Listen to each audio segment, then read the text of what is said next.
Vamos a empezar con un tema bonito, el tema de la comunidad de Jesús. Cuando nosotros hemos aprendido nuestros catecismos y nuestras catequesis, se nos decía siempre que Jesús había venido al mundo para salvar nuestras almas. Sin embargo, si uno lee el Evangelio, ve que no es así. Que para salvar nuestras almas, como decía, es decir, pasar a una vida después de la muerte, no hace falta ser cristiano. Hay un judío que le pregunta a Jesús, ¿qué tengo que hacer para ganar la vida eterna? Y le dice Jesús, pues cumple tus mandamientos, ya está. Y de los mandamientos nada más que los éticos, los que se refieren al prójimo. De manera que con una conducta ética basta para que el hombre pase la frontera de la muerte. Para eso se puede ser cristiano, o musulmán, o judío, o hinduista, o animista. La cuestión es el hombre honrado, la persona honrada, el que no hace daño a los demás, sino que en lo que puede ayuda dentro de sus luces, ese tiene asegurada la vida futura. Es un mínimo, como veis, ¿no? Entonces Jesús no viene para eso, viene para algo más. ¿Y qué es ese algo más? Viene a crear o a empezar una sociedad nueva, porque el mal del hombre no está solo dentro de él, sino está en la sociedad que lo rodea. Esta sociedad le impide desarrollarse. Esta sociedad lo priva de libertad. Esta sociedad en muchos casos lo oprime y a veces incluso lo despoja de la vida. De manera que es una sociedad, no hablo de la nuestra en particular, ahora, que de todas maneras está bastante mejor que la del tiempo de Jesús, eso tenemos que decirlo.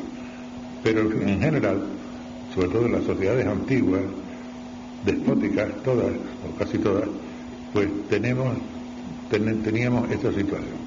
Jesús nace y vive en una sociedad muy injusta, la sociedad judía, que como otras muchas de aquel tiempo, conocían solo dos clases sociales, la clase de los muy ricos y la clase de los muy pobres. No había término medio. En esa sociedad, naturalmente, la gente sufría mucho, sufría de hambre, por supuesto, falta de libertad, control, policía, todo lo que hiciera falta. Había insurrecciones que eran ahogadas en sangre, es una situación malísima. Pero aparte de ese caso extremo de aquellas sociedades, el caso es que también en las nuestras la persona no se desarrolla. Y fijaos que si Dios es creador, el éxito del creador es que su criatura llegue a su pleno desarrollo. Si tenemos nosotros una planta y sembramos un rosal, no estaremos contentos si el rosal se encanija, si el rosal se marchita a mitad de camino. Queremos que el rosal llegue a su pleno desarrollo y produzca bonitas rosas. Si no, hemos fracasado. Pues nosotros somos la criatura de Dios. Y si Dios ve que su criatura, por lo que sea, no llega al desarrollo que podría tener, eso es un fracaso del Creador. Por otra parte, llamamos también a Dios Padre. Dios es Padre, quiere ser Padre de los hombres, de los seres humanos. Entonces, para un padre, desde luego, el hecho de que sus hijos queden encanijados, enclenques, eso es un fracaso tremendo. De manera que algo pasa con estas sociedades que de alguna manera impiden el desarrollo del ser humano. Entonces el plan de Jesús, la misión de Jesús es empezar, poner el fundamento, el cimiento de una sociedad nueva, una sociedad en que los seres humanos puedan ser libres, puedan desarrollarse, puedan ser solidarios, puedan quererse, puedan ser creativos, puedan estar alegres, puedan ser felices y lleguen de cada uno a su manera a la plenitud, al desarrollo de todas las potencialidades que tienen dentro. De manera que el propósito de Jesús es crear o empezar a crear una sociedad alternativa, diferente, una sociedad justa, una sociedad agradable, una sociedad humana, fraterna, que es muy opuesta a la que estamos viviendo. Y esto es lo que se llama en lenguaje teológico el reino de Dios. De manera que el reino de Dios, esa frase que usan los evangelistas tanto, es una sociedad alternativa, una sociedad diferente. Y ese es el sentido de la comunidad de Jesús. Algunos, irónicamente, dijeron: Jesús anunció el reino de Dios y en cambio vino la Iglesia. Tenían su razón de alguna manera, pero no tanto tampoco. La comunidad de Jesús sería el principio, el germen del reino de Dios, de esa sociedad nueva. Jesús no viene a crear una sociedad nueva así de golpe, eso no se puede hacer. Una sociedad nace por evolución, por cambio paulatino. Él no puede decir, bueno, desde mañana cambia toda la sociedad, no tiene sentido. De manera que él empieza por un pequeño grupo. Él no se limita a proponer el ideal de la sociedad nueva, sino quiere que empiece a realizarse. Y se realiza en un pequeño grupo. Y ese grupo tendrá que ir extendiendo ese ideal para que otros se vayan sumando a esa comunidad. Los evangelistas llaman a Jesús el Mesías. El Mesías es una palabra hebrea, como sabéis, que significa el ungido. En griego se dice Cristo. Cristo significa ungido, es la traducción griega de Mesías. El ungido, o el Mesías, se consideraba el Salvador que Dios enviaba para salvar a la humanidad. Había un Mesías en la cultura judía que era hijo de David. Hijo en aquella cultura significa no solo el que nace o desciende de alguien, sino el que se parece a esa persona, el que se comporta como el que llama padre. De manera que el hijo de David, el Mesías, sería un rey de las características de David, un rey violento, un rey guerrero, un rey conquistador, un rey naturalmente que impondría su reinado. Pero los evangelistas distinguen otro Mesías, que es el Mesías hijo de Dios, no de David, sino hijo de Dios. Entonces el Mesías hijo de Dios es el que se parece a Dios, y Dios es el amor incondicional, por lo tanto excluye toda violencia. El Mesías hijo de Dios no impone su reinado, excluye toda violencia, y este es el Mesías que anuncian los evangelios. Jesús es el Salvador. ¿Pero qué significa Salvador? Es una palabra tan usada y tan gastada, salvación. ¿Qué es la salvación? Mirad, salvación quiere decir vida, ni más ni menos, vida. De manera que salvar a los hombres en este mundo, en esta existencia, significa hacerles que lleguen a la plenitud de vida. Y salvar a los hombres para el futuro sería darles una vida que supera la muerte, que no es destruida por la muerte. De manera que Jesús viene a salvar. ¿Qué quiere decir? A dar vida, a dar vida. A dar vida a los que viven como muertos en vida. Esto es lo primero. A sacar a los hombres de la mediocridad, que es falta de vida. Y fijaos qué extendido está esto en nuestra evolucionada cultura y en nuestras naciones ricas y poderosas.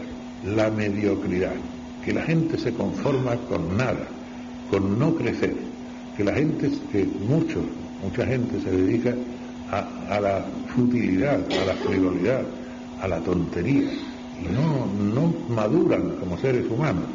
Esto es falta de vida. Por eso Jesús, el Salvador, es el que da vida, el que lleva en este mundo a la plenitud humana y en el futuro a la condición divina, que ya hablaremos. La fe en Jesús, por lo tanto, no se puede imponer, Él no es violento. ¿Cómo nace la fe en Jesús? ¿Cómo puede nacer? Pues puede nacer por el encuentro de la inquietud de una persona y de sus aspiraciones como tal, con la persona y el programa de Jesús. La gente no inquieta, la gente instalada, la gente segura, esa no busca nada, no busca a Jesús. Pero el que siente que ha recibido, hablemos de nuestro caso, que es el corriente, una enseñanza religiosa, pero que no lo llena, que no lo satisface, que no lo desarrolla, que más bien lo entristece y busca otra cosa y aspira a esa plenitud, a esa libertad, a esa alegría del vivir, y se encuentra con Jesús, la persona de Jesús, el hombre libre, el hombre pleno, el hombre maduro, el modelo de hombre, y su programa, que es precisamente llevar a la persona a esa plenitud, satisfaciendo todas sus aspiraciones. Entonces viene la fe. La fe no es un don del cielo. Si fuera un don del cielo, Dios estaría discriminando. Discriminaría a los que Él quiere, a los buenos les daba y a los otros no se la da. O sea que Él salvaría a unos y condenaría a otros por puro arbitrio suyo. Eso es inadmisible por completo. La fe no es un don del cielo. La fe es un acto de adhesión personal y libre a Jesús. Es un acto nuestro la fe. Pero antes de tenerla hay que conocer a Jesús. Si no, no se le puede dar esa adhesión. Entonces, conocer a Jesús, naturalmente hablo siempre de la persona intranquila, de la persona que busca, del que busca, y se encuentra, y entonces conoce a Jesús, conoce su persona y conoce su propuesta para el género humano, dice, este es el mío, con este estoy yo. Y entonces él dice, Jesús, estoy contigo. Jesús, quiero ser de los tuyos. Jesús, ayúdame a hacerlo. Y tenemos la fe. La fe es un acto libre, personal, de adhesión a la persona de Jesús y a su programa. Por eso los que no conocen a Jesús, pues no pueden tenerla. Fe hay mucha fe en el mundo. En el fondo la fe es la respuesta a una interpelación divina, llamémosla divina en general.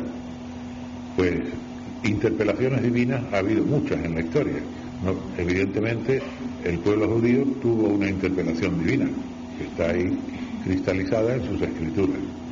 Evidentemente los pueblos semitas, los musulmanes, los ahora musulmanes, los árabes, tuvieron una interpelación divina a través de Mahoma y ellos han respondido a esa interpelación. De manera que fe es la respuesta a una interpelación. Que la calidad de esa fe depende de la calidad de la interpelación, claro. Y nosotros creemos que la interpelación plena, la interpelación pura, digamos, limpia de Dios se ha dado en Jesús. Es el único que ha podido captar lo que es Dios plenamente, sin deformación ninguna, sin filtro cultural ninguno. Porque eso era lo malo. En el Antiguo Testamento los profetas fueron hombres que recibieron alguna inspiración divina, pero estaban condicionados por una cultura y al exponerla la mezclaban con la cultura que ellos tenían y por lo tanto la deformaban. Por eso hay que saber distinguir cuál era el punto donde el profeta acertaba y los puntos donde el profeta deformaba la intuición que había tenido. Así, por ejemplo, encontramos en Isaías, profeta de primera calidad, que dice que todos los pueblos vendrán a Jerusalén para aprender la ley del Señor. Aquí hay un punto bueno, digamos, que dice, Dios se interesa no solamente por el pueblo de Israel, sino por todos los pueblos del mundo. Muy bien, eso es, ahí decimos, ahí acierta Isaías. Pero que para salvarse o conocer a Dios tuvieran que ir a Jerusalén a aprender la ley del Señor, ahí se equivoca. Esa ley era cultural, había nacido en un pueblo determinado, en circunstancias determinadas, y era caduca, porque era una ley propia de pueblos primitivos. De manera que ahí se equivoca. ¿Ven? En la intuición del profeta hay un elemento añadido que pertenece a su cultura. El profeta filtra el mensaje y no sale ya tan límpido como lo había recibido. Lo mismo pasa con Ezequiel, cuando Ezequiel dedica 10 capítulos a la construcción del futuro templo. Ezequiel escribe desde Mesopotamia, estaba en el exilio, el templo había sido destruido, él era un sacerdote y escribe sobre la construcción del futuro templo. ¿Qué nos dice Jesús? Que no quedará piedra sobre piedra, son ilusiones.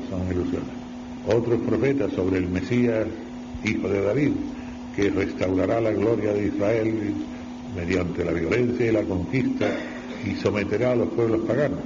Se equivocan. Que Dios quiere salvar a Israel y al mundo entero por medio de un Mesías, cierto, pero que ese Mesías sea de ese modo, falso. Ven ustedes, veis, no negamos que en muchas religiones existentes haya inspiraciones o intuiciones que realmente corresponden a lo que es Dios. Ahora tampoco podemos negar, como vemos en el caso de los profetas del Antiguo Testamento, que en esa hay mucho condicionamiento cultural y hay además a veces también un deseo si es un pueblo oprimido, un deseo de revancha que hace proyectar en Dios lo que no es Dios. Jesús también recibe otro título, que es el Hijo del Hombre. El Hijo del Hombre es una expresión semítica que significa hijo de hombre, significa persona, individuo humano. Es una manera de decir, como decimos aquí, cada hijo de vecino. Cada hijo de vecino es cada individuo humano, ¿verdad? Allí dicen hijo de hombre. Pero el Hijo del Hombre, con ese artículo, es, no voy a explicar toda la génesis de la palabra, de la expresión, es el modelo de hombre, el hombre en su plenitud, el hombre Dios, ese es el Hijo del Hombre. De manera que Jesús es el Hijo del Hombre, y con esa expresión se indica su origen humano, y es el Hijo de Dios, y con esa expresión se indica su origen divino. Él representa lo mejor, lo que es el hombre en su plenitud, y representa lo que es Dios. En Él se unen las dos cosas. En Él podemos conocer lo que significa Dios, su amor, el amor de Dios expresado en Jesús, y podemos conocer lo que significa el hombre, es decir, cuál es el proyecto de Dios sobre el hombre, que es elevarlo hasta la condición divina. Este es el Jesús a quien nosotros podemos dar la adhesión. Esa adhesión se manifiesta, se expresa en los evangelios de varias maneras. Se puede decir estar con Jesús, como dice Marcos, que significa dar la adhesión plena, incondicional a su persona y a su mensaje. Estoy con Él, estoy contigo, Señor. O seguir a Jesús, que es otra metáfora que se usa también. Seguir significa mantener la cercanía a alguien mediante un movimiento subordinado al suyo. De manera que yo me mantengo cerca de esta persona porque yo me muevo según donde él vaya. Esto se considera a Jesús como pionero. Jesús abre el camino y nosotros vamos detrás de él. Son metáforas que indican el seguimiento o la adhesión a Jesús y la práctica.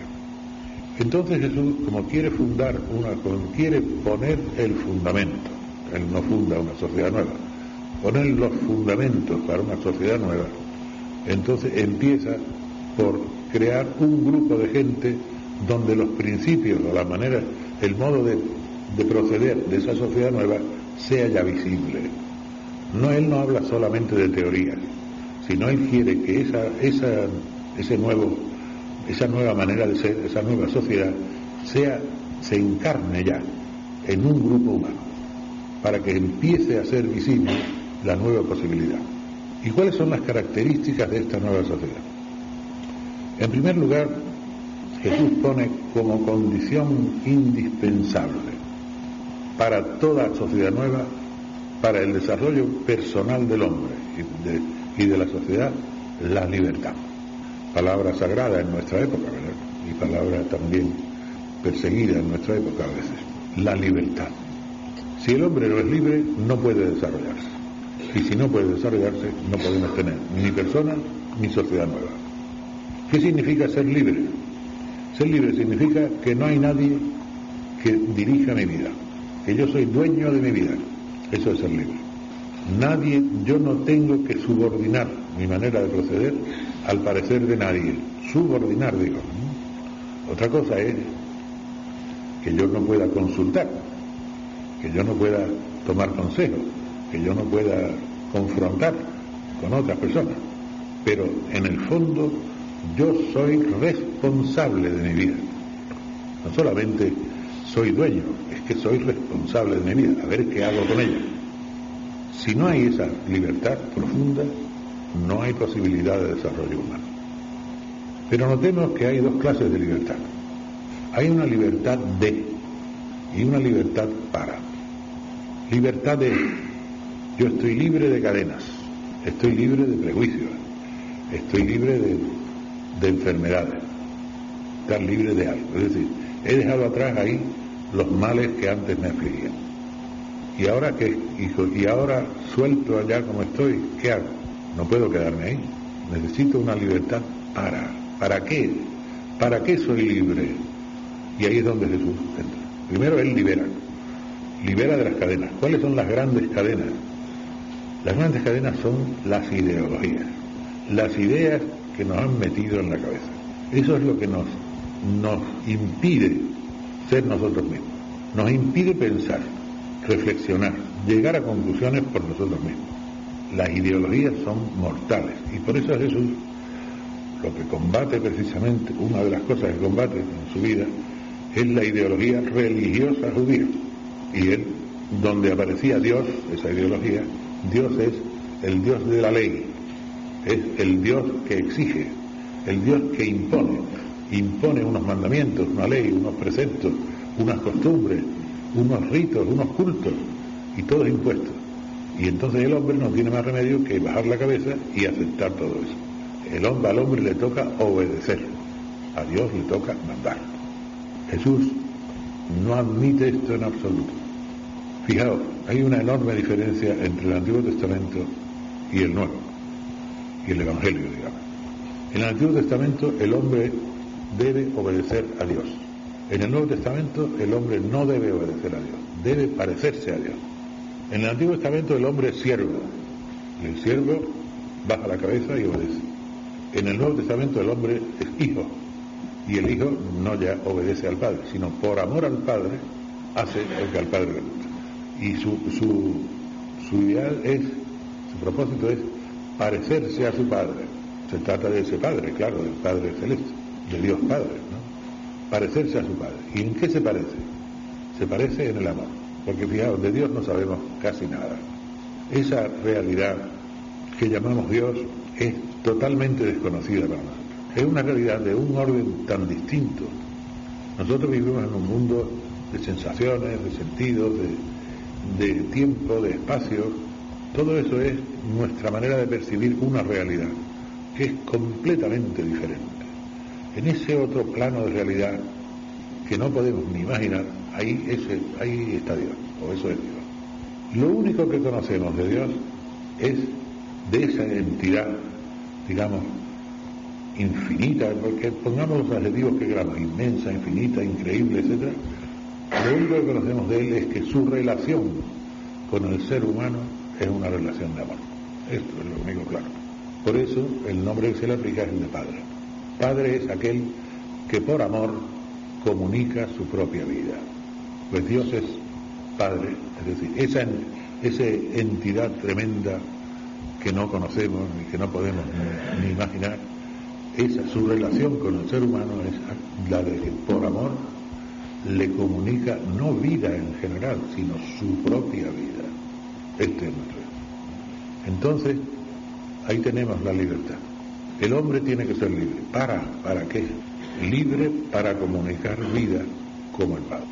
Nuestra misión en el mundo se puede sintetizar de varias maneras, no es la única, pero una de las maneras es, ¿qué tengo yo que hacer en el mundo? Comunicar vida a los demás. Y vida significa libertad, y significa alegría, y significa paz, y significa amor, significa solidaridad, y significa lo que queráis. Todo lo bueno, felicidad, todo lo bueno que podamos imaginar va incluido en el comunicar vida. Nuestra misión en el mundo es hacer felices a los que tenemos alrededor, a todo lo que podamos, interesarnos por todo aquel a quien podamos hacer bien, no crear división entre las personas, sino al contrario, crear condiciones de convivencia humana. Esto es lo nuestro, esto es comunicar vida alrededor nuestro. Esta es la misión de la libertad, ¿ves? No se trata de una libertad, digamos, insulsa, una libertad que no sabe qué hacer consigo misma. No, eso no vale para nada. Una libertad así puede ser destructiva. No, es una libertad para hacer eso. ¿Para qué? Para comunicar vida, que es comunicar amor, porque vida y amor son equivalentes. El amor es la actividad de la vida y el amor produce vida. De manera que decíamos que Jesús libera de las ideologías. Nosotros también tenemos a menudo un lastre fuerte de ideología incluso, digamos, eclesiástica. Tantas cosas nos han metido en la cabeza. Los que tenemos cierta edad, un eufemismo, claro, nos acordamos de cuando había que hacer la comunión por la mañana y no se podía beber ni agua desde las 12 de la noche. Y aquello si lo hacían, si no lo hacías, si no lo observabas, era pecado mortal. O sea, por aquella tontería te iba al infierno. Eso se suprimió. Aquello de que había que ayunar tantos días y si no te ibas al infierno, también se suprimió. Y tantas otras cosas por el estilo. El hecho de que antes si un seglar, figura, tocaba el copón o una hostia, era pecado mortal y había no sé qué, y hoy van ellos y ellas a repartir la comunión por casa. Otra tontería que se terminó. Y así, cuántas cosas de eso. Pero hay otras más profundas todavía que nos han quedado dentro y nos paralizan, porque nos han dicho, tú no puedes pensar, porque eso está ya definido, eso está ya pensado, está ya decidido, no te es lícito pensar sobre tal cosa o tal otra. Otras veces nos decían, no, eso no lo puedes hacer, tu conducta tiene que ser así, porque nosotros hemos definido ya cuál tiene que ser tu modo de obrar. Todos son lastres tremendos que a veces arrastramos y que nos impiden ser personas, porque naturalmente ser persona, que es ser dueño de uno mismo, ¿no? Ser libre, ser dueño de la propia vida, quiere decir que yo tengo la posibilidad de pensar y la posibilidad de actuar conforme a mi propio criterio, un criterio que yo he ido madurando en el mundo, y un criterio que se basa sobre ese amor a los demás, que es la base de toda conducta. Yo, unido a Jesús, siguiendo sus huellas, yo que quiero comunicar vida, que quiero hacer el bien a los demás, yo ante una circunstancia determinada pensaré si lo que hay que hacer es esto o lo otro, en función de ese criterio. Y nadie tiene que venir a decirme una cosa u otra. Nadie puede dirigir mi conducta, ¿veis? Dirigir mi conducta, si no, no soy libre. Y siempre hago la salvedad. Esto no quiere decir que sea uno temerario. Si nos tiene que tomar una resolución difícil, lo natural es ir a personas sensatas, personas amigas, a consultar, oye, ¿qué te parece? Pero luego la decisión final es propia. Otra característica de la comunidad de Jesús es la igualdad. Por cierto que en esto de la libertad es curioso que en los evangelios aparece siempre cuando Jesús come con sus discípulos, siempre lo hace recostado a la mesa. Esto es un uso griego que pasó a la cultura hebrea, comer recostado en divanes. Esto era propio solo de hombres libres. Nunca jamás un siervo o un esclavo podía comer recostado, comía en cuclillas o sentado en el suelo. De manera que siempre Jesús se recostó a la mesa con sus discípulos. Quiere decir, la actitud del hombre libre. Incluso en la cultura hebrea, bueno, ya existía esto, pero la noche de Pascua, precisamente, que conmemoraba la liberación de Egipto, se comía recostado, la cena se hacía recostado, porque aquella liberación había hecho de los judíos hombres libres. ¿Ves? Esto, digamos, es uno de los señales como los evangelistas indican que Jesús lo primero que da es la libertad. Otra característica de la comunidad cristiana es la igualdad. ¿Qué significa la igualdad? Significa que nadie está subordinado a nadie. Lo dice el Señor muy claramente, ¿no? Vosotros sabéis que los señores, los reyes de la tierra dominan a sus súbditos y que los nobles, los magnates, los esclavizan. Entre vosotros nada de eso, dice el que quiera ser primero, que se haga el servidor de todos, y el que quiera ser grande, que se haga siervo de todos. De manera que aquí no se toleran jerarquías, no se toleran aristocracias. Aquí es la igualdad, todo es una igualdad del servicio mutuo, todos al servicio de todos. Esto es lo que crea la igualdad en la comunidad cristiana. Naturalmente, esta igualdad está en ese punto. Nadie tiene derecho a imponerme, a dirigir mi vida. Nadie tiene derecho a ser mi superior, al que yo tenga que someterme. Pero esta es la igualdad. Luego viene la real diversidad. Todos somos diferentes. O sea, la igualdad está en un punto y la diferencia está en todo lo demás. Ni tenemos la misma edad, ni el mismo sexo, ni la misma experiencia, ni los mismos estudios, ni el mismo talento, nada. De manera que todos somos diferentes. La desigualdad es total. Pero todos, desiguales como somos, no admitiremos nunca que haya uno que me imponga su voluntad. Esta desigualdad es la riqueza de la humanidad, por lo tanto también la riqueza de la comunidad cristiana. Es lo que se llama el carisma. el carisma. Dentro de una comunidad, si es un poco numerosa, hay que tener una organización, que no es nada autoritaria, por supuesto, pero sin embargo hay que para ser eficaces en la labor que se tenga que hacer, hay que organizar.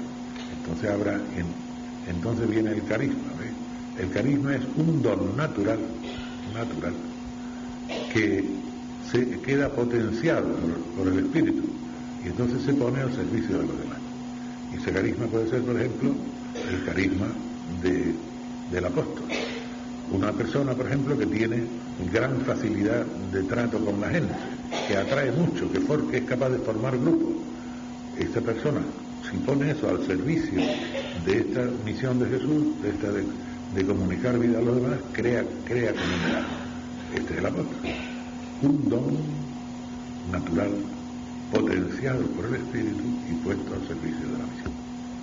O un profeta, podemos decir, profeta es la persona que tiene ese don de pescar lo que está en el ambiente, de intuir lo que está entre líneas. Y entonces esa persona, con esa intuición suya natural, lo pone al servicio de la construcción de la comunidad y tenemos al profeta. Y así sucesivamente. Se aplica lo mismo al que es capaz de cuidar enfermos, o al que es capaz de educar niños, o que es capaz de hacer un buen salmorejo. Todo sirve para eso. Todos son carismas distintos, ¿no? Y todos en el momento preciso pues servirán para que la comunidad funcione como debe. De manera que tenemos la igualdad fundamental, que nadie está por encima de nadie.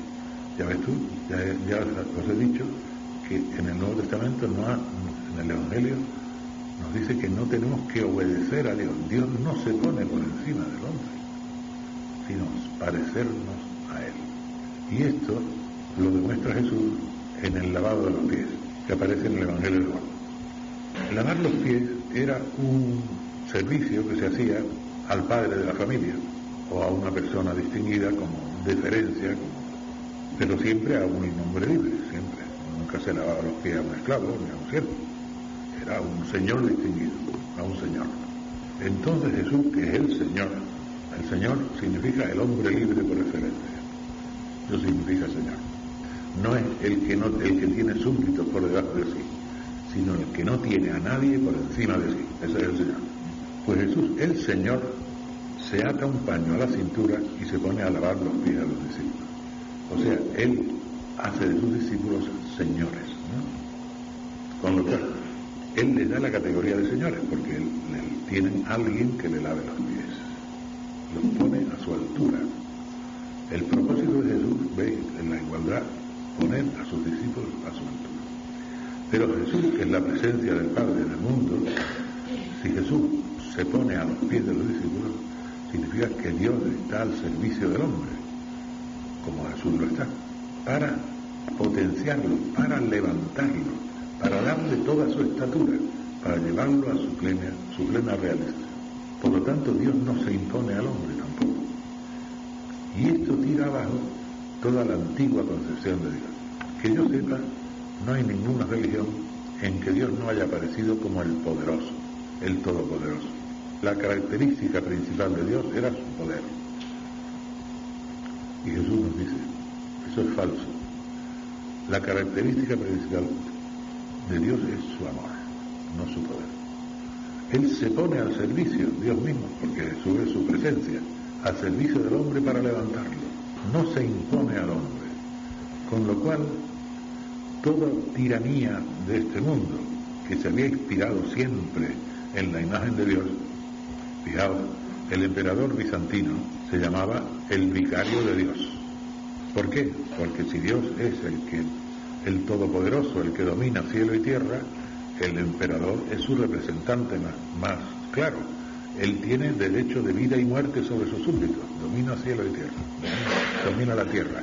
El emperador era el vicario de Dios. Y esto era en tiempo cristiano. La falsísima idea, Jesús nos dice, cuando Jesús se arrodilla para lavar los pies a los discípulos, está tirando abajo toda tiranía de este mundo. No hay ya justificación ninguna para que un poder pueda permitirse dominar y sojuzgar al hombre. Fijaos que todos los poderes invocaban de una manera o de otra la idea de Dios. Él se consagraba a los reyes y a los emperadores. La Iglesia consagraba a los reyes, diciendo, tu poder viene de... No, completamente falso. De manera que nosotros tampoco podemos admitir poderes dominadores, poderes que sometan al hombre. Eso no se puede admitir nunca. Esta es una de las grandes revoluciones que lleva dentro el mensaje de Jesús. Ya voy a terminar, voy a dar alguna otra característica de la comunidad. La comunidad es solidaria, es una comunidad de hombres libres, una comunidad de iguales, una comunidad solidaria. Fijaros, la raíz de la injusticia social está en las grandes ambiciones humanas. Ambición de dinero, de prestigio y de poder. La ambición de dinero provoca la acumulación que hace a los demás dependientes del que acumula, con lo cual se pierde la libertad y la igualdad. La ambición de prestigio, la conocemos, la ambición de poder, dominar. El dinero lleva al prestigio y al poder. Por lo tanto, la comunidad tiene que representar lo contrario. La opción de la comunidad, que se suele hablar opción por la pobreza, aquella bienaventuranza, dichosos los pobres, que nos suena tan raro hoy día, porque lo que estamos intentando en el mundo es eliminar la pobreza, y creo que es una buena tarea. La pobreza es una aflicción de la humanidad, hay que eliminarla. Entonces, ¿cómo dice Jesús, dichosos los pobres? Los que eligen ser pobres. O sea, su comunidad tiene que ser un grupo de gente que elige vivir con estrechez, con incomodidad, sin facilidades para nada. Esto no puede ser, claro, porque si pretende Jesús el desarrollo humano, entonces eso no puede ser. ¿Qué quiere decir esa bienaventuranza? Aprovecho la ocasión porque es un tema bastante debatido y oscuro. Fijaos, en aquella época, en aquella sociedad tan profundamente injusta, no había más que dos clases sociales, los ricos y los miserables. Entonces, el discípulo de Jesús tiene que alinearse. ¿Con quién se va a alinear? ¿Con los ricos, que son los que producen la injusticia, o con los otros, que son los que la sufren? No había término medio. Y Jesús dice, mira, si hay que alinearse con los que la sufren, no con los que la producen. Pero la bienaventuranza va más allá, porque lo que está diciendo es, mirad, si para no ser cómplice de la injusticia yo tuviera que llegar a ser pobre, a no tener, también eso lo acepto. Es decir, lo que demuestra esta bienaventuranza es una incompatibilidad del cristiano con la injusticia. Y si en una ocasión extrema me tocara, por ser fiel a la justicia, por no ser cómplice del sistema injusto, tuviera yo que aceptar pasarlo mal, también lo aceptaría. Es el caso extremo. No es lo que Jesús quiere para todos, ni para nadie. Pero en el caso extremo, porque lo principal es no ser cómplice de la injusticia. Se entiende la primera bienaventuranza. Por eso, dichosos los que eligen ser pobres, en el contexto de la injusticia social. Los que están dispuestos incluso a eso, a ser pobres, la palabra es más fuerte que pobre todavía, es casi indigente en griego. Los que están dispuestos a ser indigentes con tal de no ponerse de parte de la injusticia. Por eso, en la comunidad cristiana, él lo explica después, Jesús. ¿Qué significa eso? Significa no acumular tesoros en la tierra, es decir, moderar la ambición de dinero, que crea siempre la injusticia, porque cuando uno acumula, quiere decir que a otro se lo quita a otro, por lo menos en términos generales, digamos, no siempre es verdad, pero quiere decir, esa acumulación irresponsable de dinero, insaciable de dinero, está empobreciendo a otra gente. Por lo tanto, no acumuléis tesoros en la tierra, no os dediquéis a eso, sin tener vuestro bienestar, pero no aspiréis a tener más y más y más. Y segundo, sed generosos, porque la esplendidez da el valor a la persona. Si eres generoso, toda tu persona vale. En cambio, si eres tacaño, tu persona es miserable. Entonces, características de la pobreza llamada cristiana, que ya hemos entendido lo que quiere decir, de la comunidad cristiana: no acumular, no tener la ambición de acumular dinero, y ser generoso, ser solidario con los demás. Esta solidaridad es la que va aliviando o hace cesar la miseria de los demás. Y con esto termino. Se ve en el episodio llamado ordinariamente la multiplicación de los panes, que yo llamo el reparto de los panes. Es un episodio ideal, sin duda creado por el evangelista, para expresar esto. Fijaros, Jesús le dice a la multitud que se recueste en el suelo. Una multitud miserable, pobre. Primera cosa, que se recueste en el suelo. O sea, que adopte la postura de los hombres libres. Primera cosa. Segundo, que se dispongan en corros.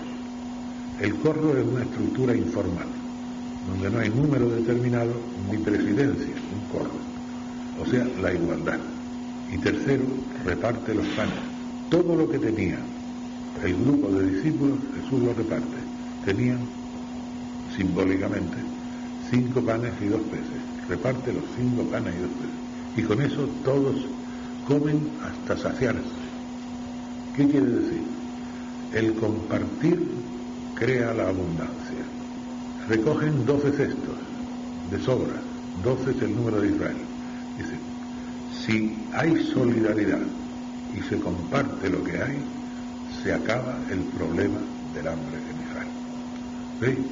De manera que las características de la comunidad son, la última que hemos probado es la solidaridad. Y esa solidaridad se manifiesta en el compartir. Y el compartir enseña a compartir. De manera que una de las maneras como esto se propaga es que la comunidad da ejemplo para que otros sigan el mismo ejemplo. Y con este compartir lograremos eliminar esa miseria y esa pobreza en el mundo. Y yo creo que con esto podríamos acabar la conferencia. Ya os he dado la lata bastante. Gracias a todos.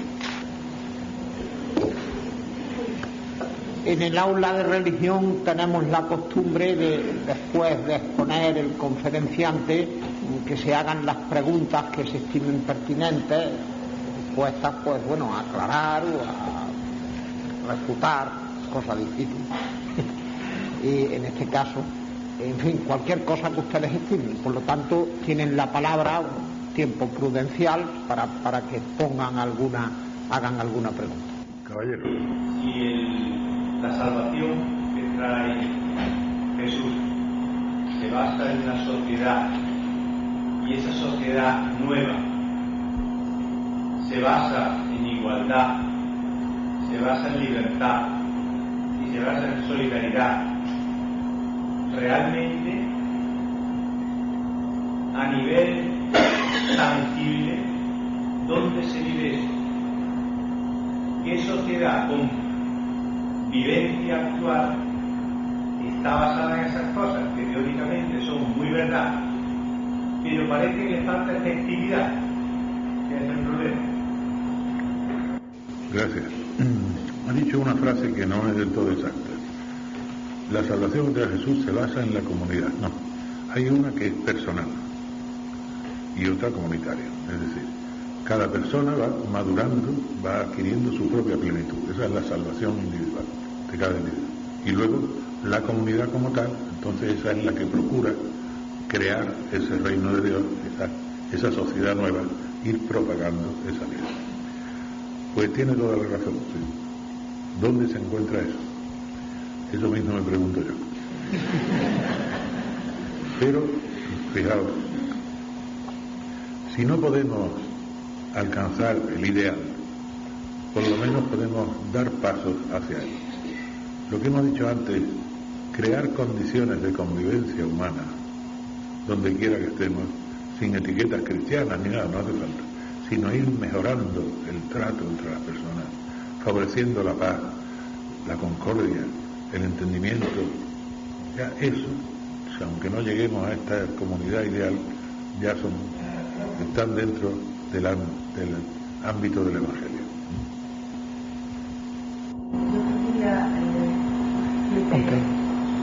querría que de alguna forma me respondiera sobre la fractura de Cristo a algunos cristianos,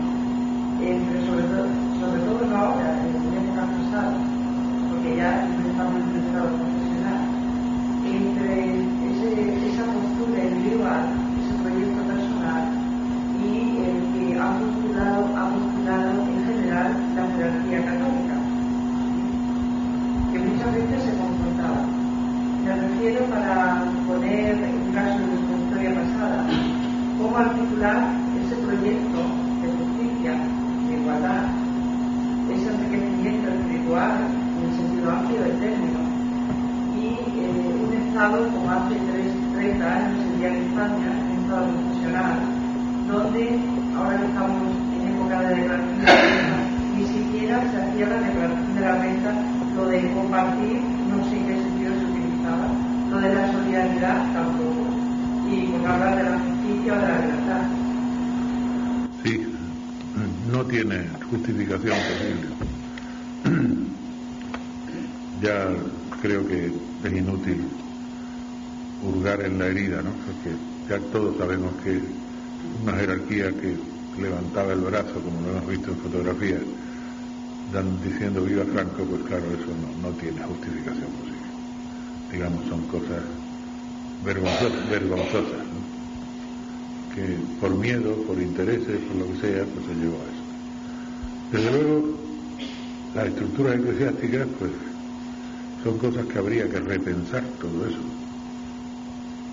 Jesús, una de sus características es que no señala ningún modo concreto de organización de su comunidad en el futuro. Ninguno. Lo deja a que la comunidad, según la época, según el sitio, la cultura, lo que sea, se organice al modo más eficaz para la misión.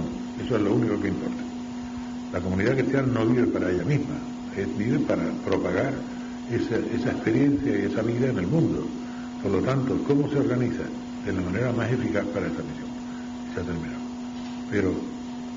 Pero claro, ahí han venido ya muy temprano, por supuesto, muy temprano, vinieron instituciones, vino el orden eclesiástico, del cual nos habla Tertuliano en el siglo II, III.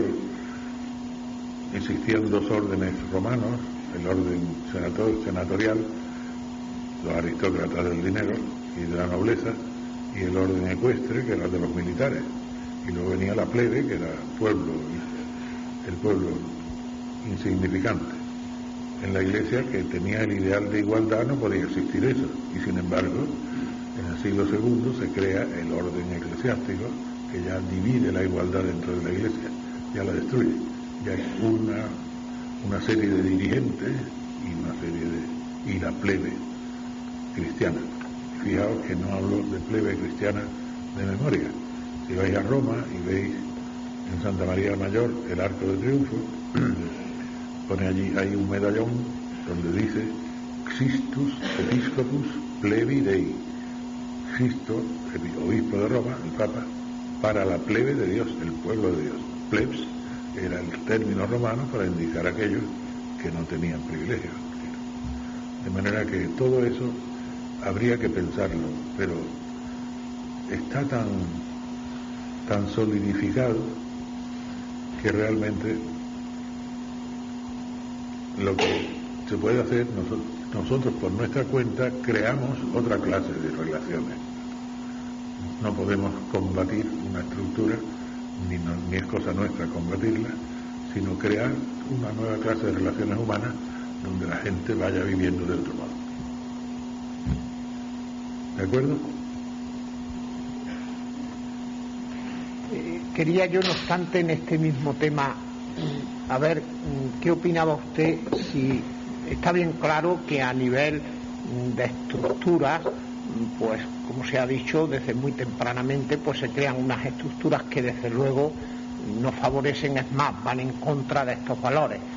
Pero yo quería preguntarle a nivel de predicación y a nivel de transmisión, de alguna manera se puede decir que la Iglesia ha sido uno de los factores importantes a lo largo de la historia para predicar estos tres valores básicos: libertad, igualdad y solidaridad? Desgraciadamente no. La Iglesia es un fenómeno tan complejo que hay de todo.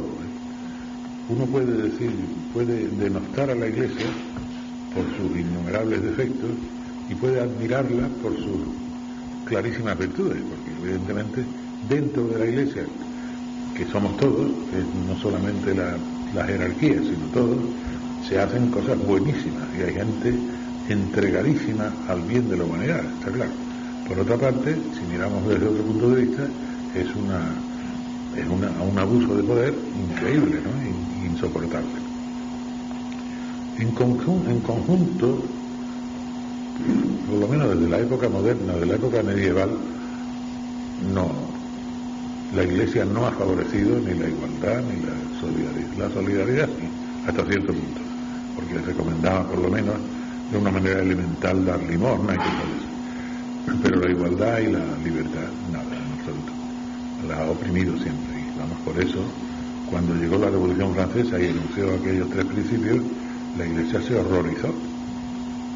Y cuando, me acuerdo, que a finales del siglo XIX, en el Parlamento belga